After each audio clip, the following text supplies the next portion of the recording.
Pour commencer, déjà, la Fashion Week, c'est le rêve de tous les stylistes en Tunisie. En tant que débutant, c'était un rêve pour moi. Et franchement, grâce à la Fashion Week, j'ai eu des opportunités kbar basha. Et je me rappelle à ma première participation, il y a les journalistes du Libé qui ont contacté la Fashion Week Tunis pour que j'envoie mes créations à Paris. Et j'ai eu une apparition avec des idoles à moi. C'était un succès. Et là, quand j'ai découvert Léo Ferré, ça m'a permis de voir les choses autrement. Et grâce à lui, j'ai pu faire le mélange entre la mode et la littérature. Pour moi, la mode, c'est un mélange de tous les arts. Et ce que je fais, c'est vraiment essayer de passer mes idées à travers des bouts de tissu. Voilà. Magnifique. La mode, pour le styliste, c'est comme pour le peintre. C'est comme pour l'écrivain. Il s'exprime à travers la mode. C'est pas moi, par exemple, j'essaie pas de plaire à tout le monde avec ce que je fais. J'essaie vraiment et on peut pas plaire à tout le monde. Voilà, j'essaie de passer des idées, passer des messages à travers mes créations. Sné, c'est vraiment quelque chose de différent par rapport à ce que je faisais avant. C'est un projet qu'on appelle la collection nationale. Clôture. Elle est clôture juste avant le défilé élite, le concours élite. Donc voilà, on a travaillé avec les industriels tunisiens.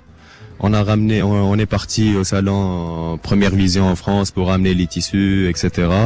Et on s'est dit pourquoi pas collection nationale. Pour enfin entamer une autre étape en Tunisie, et c'est de industrialiser les collections des créateurs. On a vraiment ce problème. On est vraiment dans tout ce qui est pièces uniques. On est resté dans ça, alors qu'à l'étranger, les créateurs, ils ont des industriels derrière eux, des investisseurs, etc. Parce que faut vraiment faire une mode accessible à tout le monde. Exactement. Faut essayer d'habiller beaucoup de gens et faire une mode qu'on appelle humaine. C'était ça le but de la collection. C'est franchement, il y a pas ils peuvent se permettre d'acheter un manteau à 1000 dinars ou 2000 dinars, ou même à 500 dinars. Une façon de démocratiser la mode. Voilà.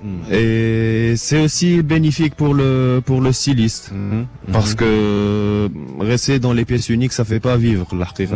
Ça te rapporte la visibilité, etc. Mais ça fait pas vivre. J'ai stressé par rapport à ça. C'est normal. Voilà. Quand on change d'identité. Voilà, surtout vis-à-vis au public qui attend cette année un truc un peu comme les années dernières, mais bon. Donc, je me suis dit pourquoi pas une nouvelle expérience, essayer de satisfaire un nombre supérieur de toucher beaucoup plus de monde. Voilà. Déjà pour promouvoir la Tunisie dans le domaine de la mode, franchement, faut qu'on essaye de donner une image moderne. Ce que font les Américains ou les Français ou les Berlinois, on peut le faire. On peut le faire. On n'est pas obligé de garder cette image de faire le traditionnel revisité, etc.